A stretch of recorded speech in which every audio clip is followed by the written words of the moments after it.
ಸ್ನೇಹಿತರೆ ನಮಸ್ಕಾರ. ಇಬ್ಬನಿ ನ್ಯೂಸ್ಗೆ ಸ್ವಾಗತ. ಚಾನೆಲ್ಗೆ ಸಬ್ಸ್ಕ್ರೈಬ್ ಆಗಿ. ಸ್ವತಂತ್ರ ಪತ್ರಿಕೋದ್ಯಮವನ್ನು ಬೆಂಬಲಿಸಿ. ಸೋಲು ಗೆಲುವು ಸಹಜ, ಕ್ರೀಡೆಯಲ್ಲಿ ಭಾಗವಹಿಸುವುದು ಮುಖ್ಯ. ವೈಡಿ ಅಣ್ಣಪ್ಪ. ಹರಪನಹಳ್ಳಿ ತಾಲೂಕಿನ ಕಂಚಿಕೆಲೆ ಗ್ರಾಮದ ಡಾ ಬಿಆರ್ ಅಂಬೇಡ್ಕರ್ ಸ್ಪೋರ್ಟ್ಸ್ ಕ್ಲಬ್ ವತಿಯಿಂದ ಸ್ಟಂಪರ್ ಬಾಲ್ ಕ್ರಿಕೆಟ್ ಟೂರ್ನಮೆಂಟ್ ಗಣರಾಜ್ಯೋತ್ಸವ ಅಂಗವಾಗಿ ದಿನಾಂಕ 25/1/2026 ಭಾನುವಾರದಂದು ಕಾರ್ಯಕ್ರಮ ಹಮ್ಮಿಕೊಳ್ಳಲಾಗಿತ್ತು. ಈ ಕ್ರಿಕೆಟ್ ಟೂರ್ನಮೆಂಟ್ನಲ್ಲಿ 20ಕ್ಕೂ ಹೆಚ್ಚು ತಂಡಗಳು ಭಾಗವಹಿಸಿದ್ದವು.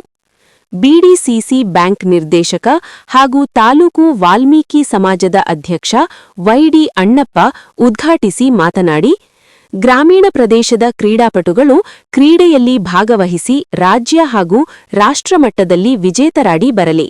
ಇದರ ಜತೆಗೆ ಯುವಕರು ಶಿಕ್ಷಣಕ್ಕೆ ಹೆಚ್ಚು ಗಮನ ಹರಿಸಿ ಡಾ ಅಂಬೇಡ್ಕರ್ರಂತೆ ಉನ್ನತ ಹುದ್ದೆಗೆ ಹೋಗಬೇಕು ಎಂದು ಹೇಳಿದರು.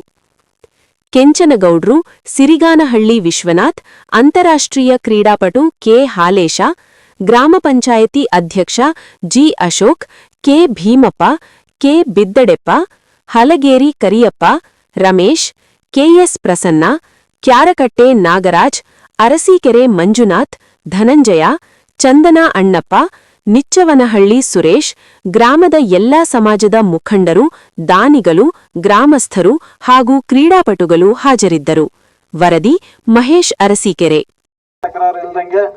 ತಾವೆಲ್ಲರೂ ಒಗ್ಗಟ್ಟಾಗಿ ಇಲ್ಲಿ ಈ ಒಂದು ಆಟವನ್ನು ನಡೆಸ್ಕೊಂಡ್ ಬರ್ರಿ ಅಂತ ಹೇಳಿ ನನ್ನನ್ನ ಕರೆಸಿ ಮಾತಾಡ್ಲಿಕ್ಕೆ ಅವಕಾಶ ಮಾಡಿಕೊಟ್ಟಂತ ತಮ್ಮೆಲ್ಲರಿಗೂ ವಂಚಿ ಮತ್ತು ಈಗ ಈ ವೇದಿಕೆ ಮೇಲೆ ಇರ್ತಕ್ಕಂಥ ಎಲ್ಲ ಹಿರಿಯ ಮುಖಂಡರಿಗೂ ವಂಚಿ ನನ್ನ 2 ಮಾತು ಮುಗಿಸ್ತೀನಿ. ಜೈ ಹಿಂದ್, ಜೈ ಭೀಮ್.